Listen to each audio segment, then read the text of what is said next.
A lot of times when folks think holidays, they picture family and friends gathered around a fire, giving and opening the perfect gifts that were hand-picked with care. But sometimes those gifts are a little less than perfect, and that means you gotta return them. Carlos Villalobos with the Better Business Bureau is here. Carlos, when it comes to returning gifts, yes, it's not always as easy as one might think. No, it isn't. So that's why it's always important to research and understand that store's policy. So before you go in and return or exchange, make sure you know what to expect. The last thing you want to do is go to the store and they say, hey, you need your receipt, or hey, you need this certain thing, and you have to go back home, or you don't have it, so you can't return and exchange it. So that's always important to know. Additionally, depending on how you bought that item, that policy might change. So if you bought it online, then that might be a different process as opposed to if you bought it physically in the store. You may have to return it a certain way, or you might be able to do an in-store return.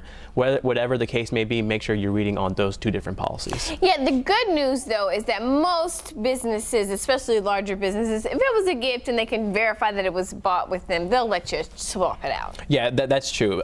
Either way though, it's definitely always a good idea to keep that receipt. You know, that receipt is always important. That's that physical proof that you indeed bought the item, and usually they'll say it'll have the date as well if you bought it during the holiday season. Additionally, you want to keep that receipt for around 30 days since there is a time limit on when you can return your item. Usually that's about 30 days. Sometimes that might change during the holidays. It might be shorter, it might be longer, but it's just a good idea to keep it that receipt for as long as possible, just in case that family member doesn't open that item or doesn't use it, you know, for several days, and then they decide, you know what, I want to use it now, and then don't like it. Yeah, you've got to try on the clothes now to make sure they fit. Exactly. The other thing though that we should point out is some people are returning items, other folks are shopping because they got gift cards, and you definitely want to read those policies. Yeah, you know, those are different as well. You want to, again, read and understand those policies too. They might be different from, you know, one gift card from another. So again, it's all about just understanding and knowing what to expect. The last thing you want to do is be surprised. All right, so you guys of course have tips on bbb.org, I bet. Of course, all the time. All right, awesome. Carlos, thank you so much for joining us this morning. We certainly appreciate it.